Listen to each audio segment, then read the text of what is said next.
Greetings and salutations! This is Jason Silverain, and if Poirot and Sherlock Holmes have taught me anything, that murder mysteries are perfectly seasonable for this time of year. Yes, I am returning to murder. Some of you may remember that I covered this in my retro section, and I've had a request to make a gameplay guide for it. If I can help more people play this Amiga classic, then I am more than happy to do so. Now, to begin, each level is generated from a seed, and it's not like modern seeds where you'd go to a box and you type in a string of numbers or, maybe a word, like pancakes. Now this is working via the Daily Chronicle, both the options and intro screen and your game setup. And this works by whatever features you have on your detective here, which can be changed via left click, or the difficulty and the date. To begin, you press right click. Now the default settings are not the easiest mystery to understand or solve, and as I begin, there's a few things I'm going to cover. First of all, the seed. It determines the layout of the house, the people in the house, the victim, the weapon used, and the culprit. Whilst this does mean if you play the same seed over and over, you could always reach the same conclusion, which could be quite handy for speedrunners, it doesn't always line up the same way each time. After much trial and error, I have noticed that while people begin in the certain rooms, they don't always observe or see everything the same.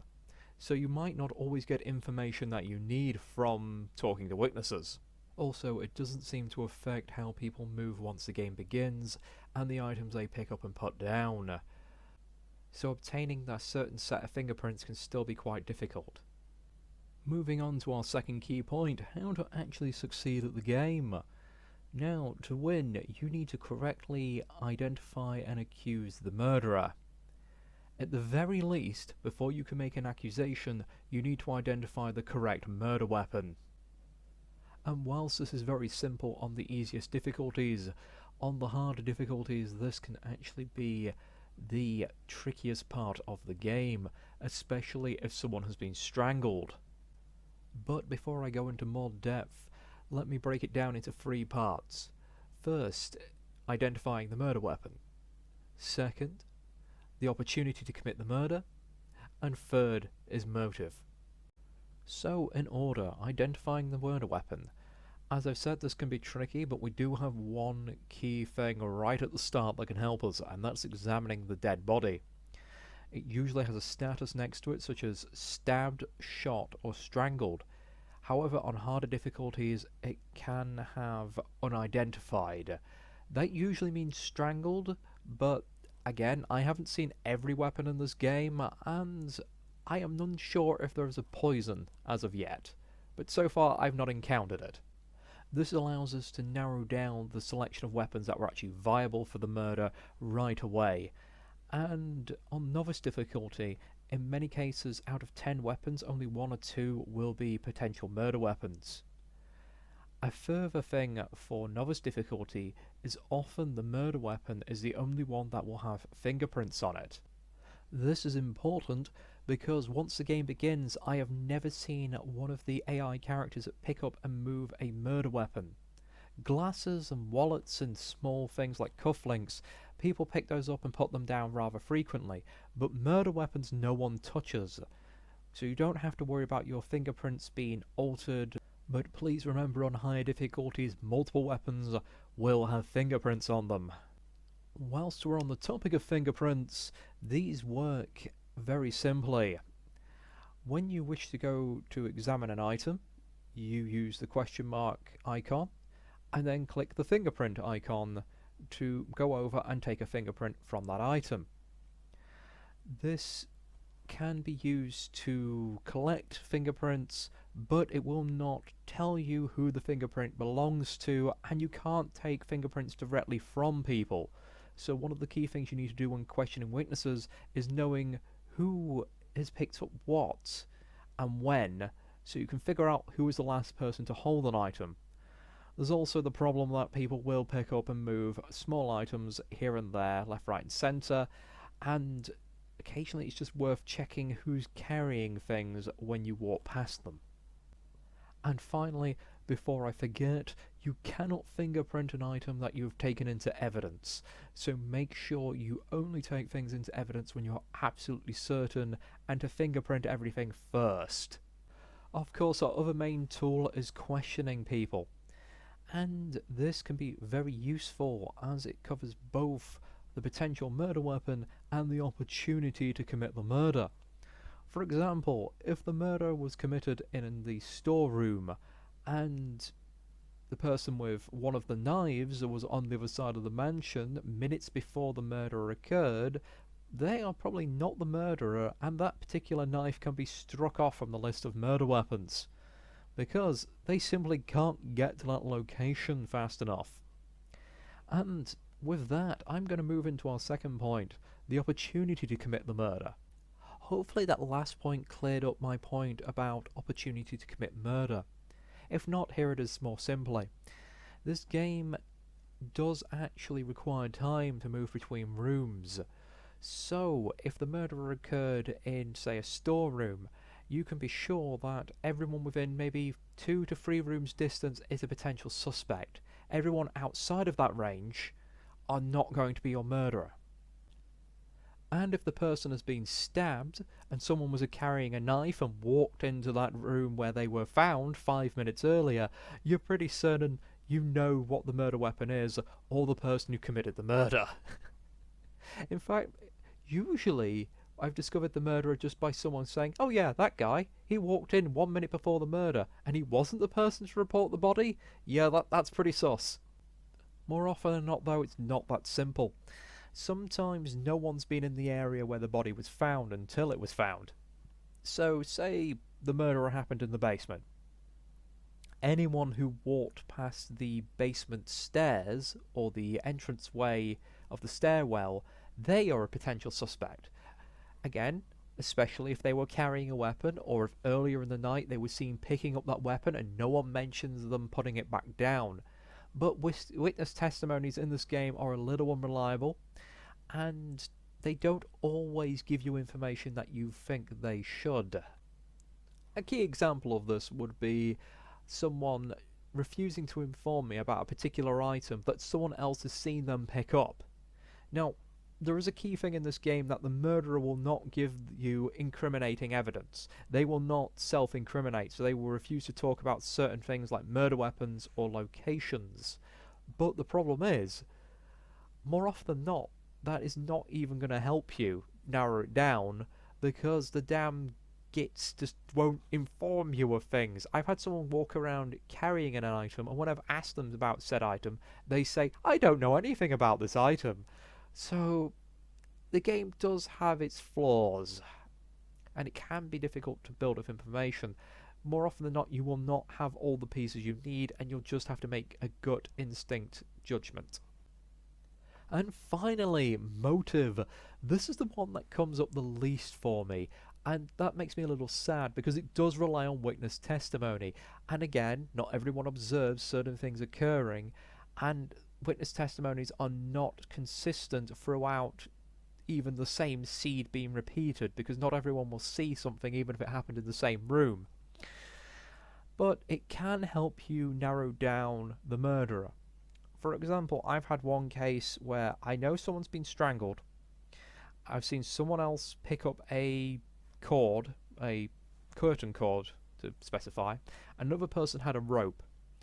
But they were both within range of potentially committing the murder, and there was no way of narrowing this down for quite some time until the footman mentioned, "Oh yes, the victim was blackmailing one of the individuals."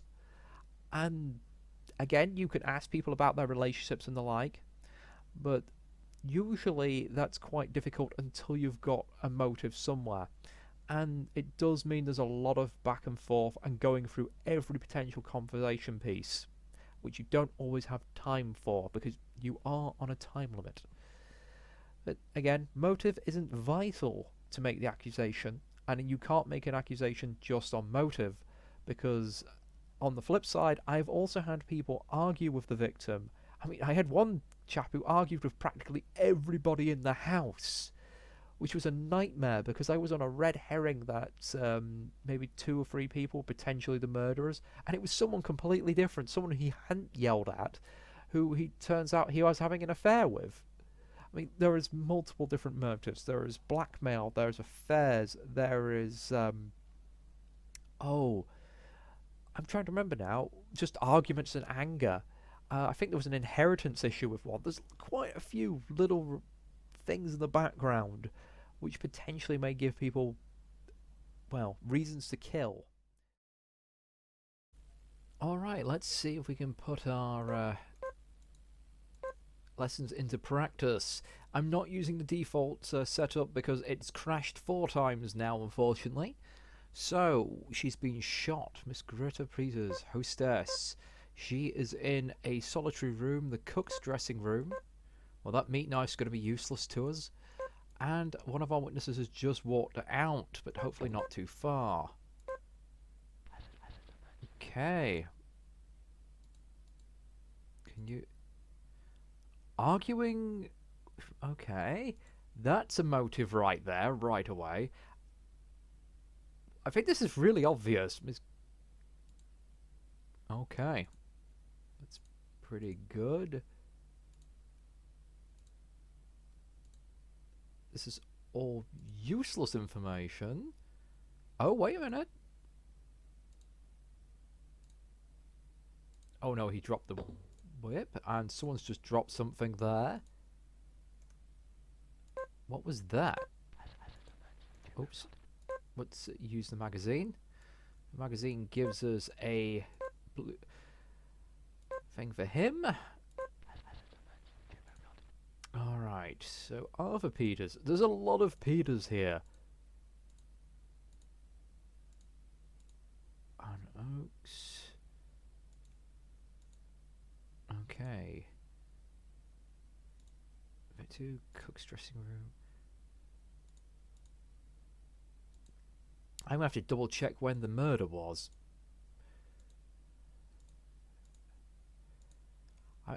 At this point, I think we could go straight for finding the murder weapon and the accusation at this rate. Yeah, but let's do it properly, like we hadn't gotten all this juicy information, because, as I said earlier, just because someone had an argument doesn't necessarily mean they're the murderer.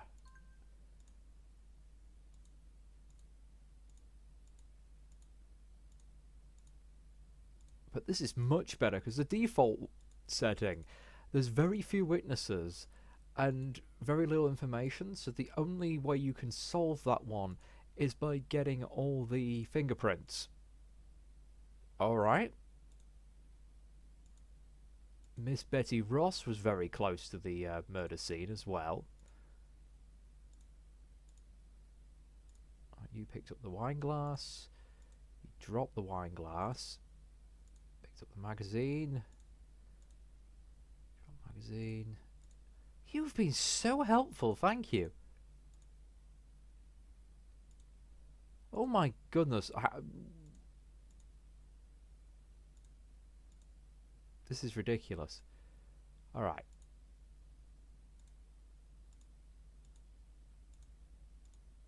Travers. Again, this is ridiculous how much information we've just been given. Alright, we had a gentleman walk into here. He is sort of off. Now, let's have a quick look. We want Miss Greta. I want to know when we found the body. Did anyone find the body? Wait, no. Miss Greta Pierce. Body was found at 11:54. So, actually,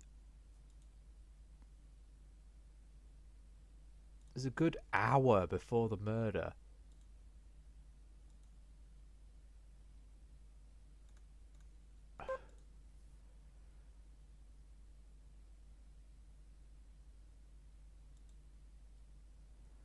That's a lot of time for things to potentially happen.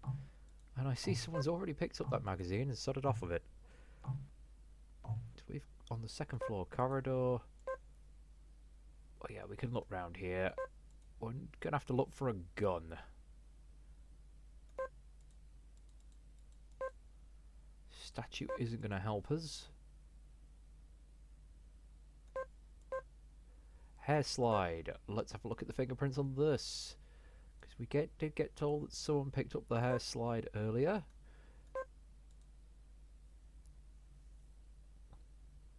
So we have prints on the magazine and the hair slide and... Okay. 2 new people. Mr. Oliver Travers. Can you tell us about what's occurred? Well, I am going to keep going through this because this is what we have to do. So... Oh, thank you. Useful information.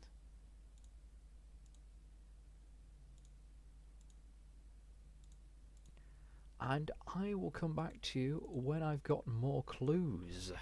Now, I've had some rather interesting bits of information, and this is my problem with it not telling you what you got the fingerprints from, because I've got a match, and I do believe it's Miss Oates who I've spoken to, or it may have been someone else. I mean, it may be Miss Betty Ross.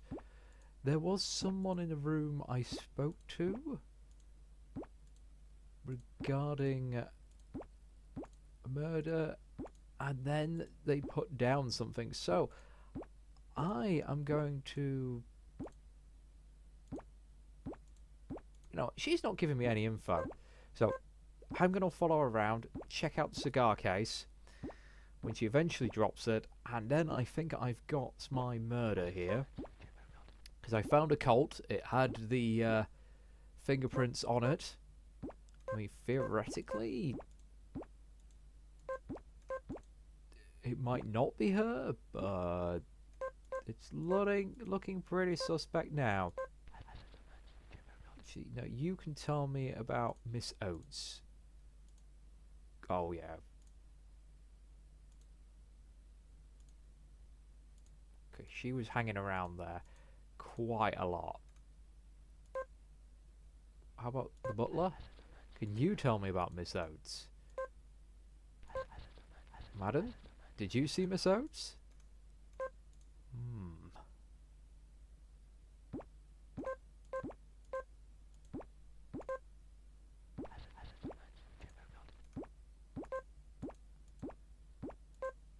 Miss Oates is still there. Stood smoking. And this is what gets me. Sometimes you end up waiting so long for them to drop something. Alright, we've got the tie. We've got the log. Can we get fingerprints off the log? No, I didn't think we could.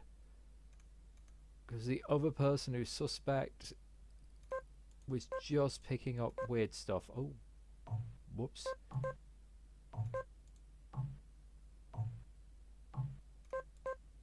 This would be so much easier if you could, you know, just ask them to go, hey, could I have your fingerprints? Yeah, I was right. That wasn't Miss Oates coming through. And again, it's just a waiting game. Which is a shame because I'm kicking myself for not taking note of who I...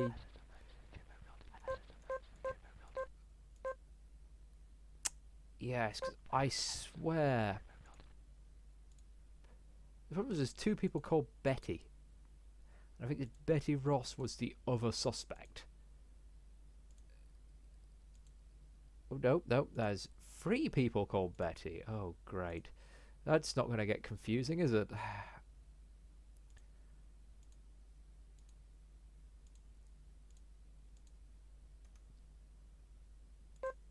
But there's been a number of arguments in this place today. Hi. Mr. Peters just was going up and down, dropping the whip, picking up the whip, dropping the whip, picking up the whip.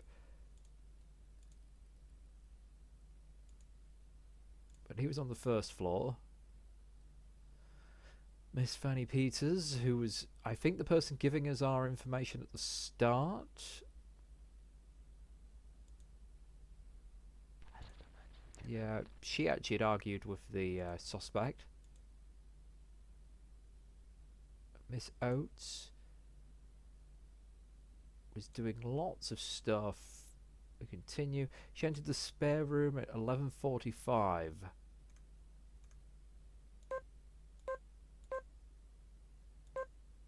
No, that's Miss Ann Oates. That's a different Oates. Ah, there's someone spread their oats too far. Yes, the oats I want is Lavina Oates, not Ann Oates. Okay, so glad I've spotted that and not wasted too much not too long following her around. It's Betty Ross. Oh, hello. Let's have a double check of that. Yeah, that's nowhere near, mate. You're in the clear. Yes, Miss Ross is the other one I want to check. Because if I look at people again, I need to figure out... Where is it? Second landing. Entered the first floor, second floor, first spare rooms. And Miss Betty Ross. Where were you at the end? God, she was... First floor landing, she was quite far away. Still within walking distance, but...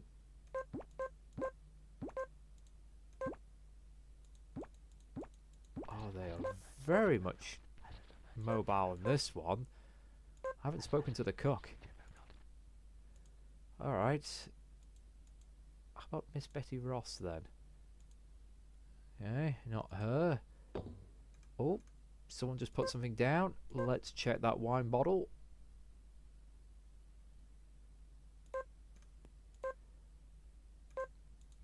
Who was carrying the wine bottle? I didn't actually see. I could have sworn that... Oh, that the other person was carrying the wine glass. Ah, well, I'll catch up. Oh, and look who just walked in. Miss Oates.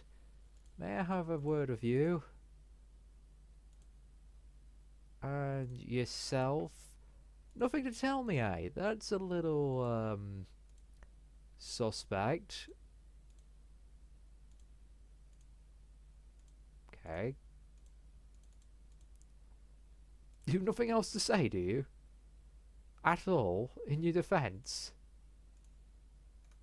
I mean, it's a bit risky yet. Well, ideally, we want her to drop the cufflink. And if she does, we'll do a match with the fingerprint. If it's a match, then this has been a fair cop. If not, I'm going to have to actually finish searching the rest of the place, because I've not gone that deep into the investigation. It's just very much pointed me in this direction. Aha! I discovered what I found matched the murder weapon. It was the hair slide. Now, what? Okay. Oh no, the hair slide goes off the bottom of the... Okay. Go along. Hair slide. Miss Oates dropped the hair slide in the second law. Yeah, we're going to formally accuse her. Her fingerprints are on the hair slide. We've got her down to...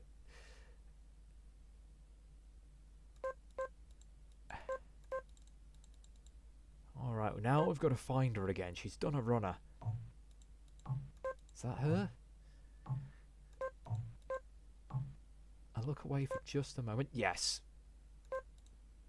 Now, we're going to double check again. Nope, not places, clues. It is Miss Oates. It is the correct Oates. Yes. There is a possibility someone has picked it up since. Oh, of course he moved. I would very much like her to put down the cufflinks, then I could confirm. But we're going to go for the rest.